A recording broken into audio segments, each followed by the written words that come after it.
It's unacceptable, it's inexcusable, it's embarrassing. The public holds us to a much higher standard, and I get that. Records show the Louisiana State Police spent more than $30,000 in tax dollars to send at least 15 people to a law enforcement training conference in San Diego last fall. Now 4 troopers are under investigation for it, including the head of internal affairs. Good evening, I'm Kristen Pierce. It's a story first reported by our partners at the New Orleans Advocate, and as investigative reporter Katie Moore shows us, it has some questioning whether it was a taxpayer-funded vacation. Las Vegas, the Grand Canyon, San Diego, California. It's a travel itinerary that would make the Griswolds green with envy.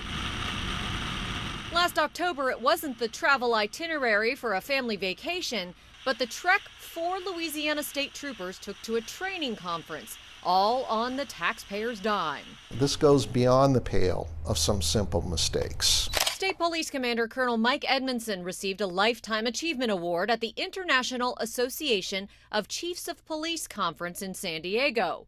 They posted these pictures about it a month after the trip. But receipts and expense reports show at least 15 Department of Public Safety employees went along. While some flew from New Orleans or Baton Rouge to San Diego, Major Darrell Williams, Lieutenant Rodney Hyatt, Master Trooper Thurman Miller, and Trooper Alexander Nezgadinsky drove there in a state police SUV. But the troopers didn't drive straight there. They took this route from Baton Rouge, making stops at tourist attractions along the way. We reviewed hundreds of pages of receipts provided to our partners at the New Orleans Advocate, and those records show on October 11th, 4 days before the conference started, the 4 troopers stopped for a night at the Grand Canyon in Arizona. Their stay at the Holiday Inn Express cost taxpayers more than $760. Then the group hit the road for a night at the swanky Palazzo Hotel in Las Vegas. 2 suites and resort fees cost taxpayers more than $500. But the costs for their trip didn't end there. One of the fundamental things in law enforcement is that when you attend a conference, you don't charge overtime to attend a conference. 3 out of 4 of the troopers charged the state overtime for their trip.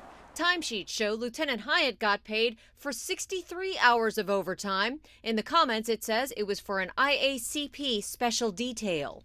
Master Trooper Miller got paid for 54 hours of overtime for the trip, and Trooper Nezgadinsky got paid for 42 hours of overtime. The only one who didn't was Major Darrell Williams. He got 16 hours of comp time. Williams is currently the head of Internal Affairs. You had the head of Internal Affairs that was a party to this. So who's going to investigate them? Some of the people who were involved in this, trip to Vegas and, the trip to San Diego, some of those are your top guys. So people may watch this and say, you're telling me Colonel Edmondson didn't know that they were planning this trip? Well, certainly they're taking the vehicle to San Diego. That was approved. The side trips were not. The ability for them to be paid overtime was certainly not. These were poor decisions made by very good people. Edmondson says his former head of Internal Affairs, Major Kathy Flinchcomb, will investigate. This needs to be reviewed, not just internally within the state police, but externally.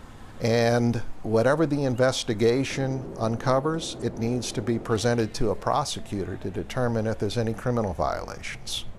Interestingly, on their way back to Baton Rouge, the 4 troopers in the state SUV took a more direct route, likely saving them more than 330 miles. Kristen?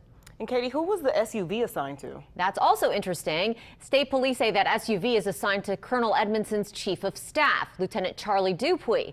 He also went to the conference, but he flew, letting the 4 others drive his unit. So there is a lot more to come on this story. We'll have much more on our WWLTV.com website, and you can read about it in the New Orleans Advocate.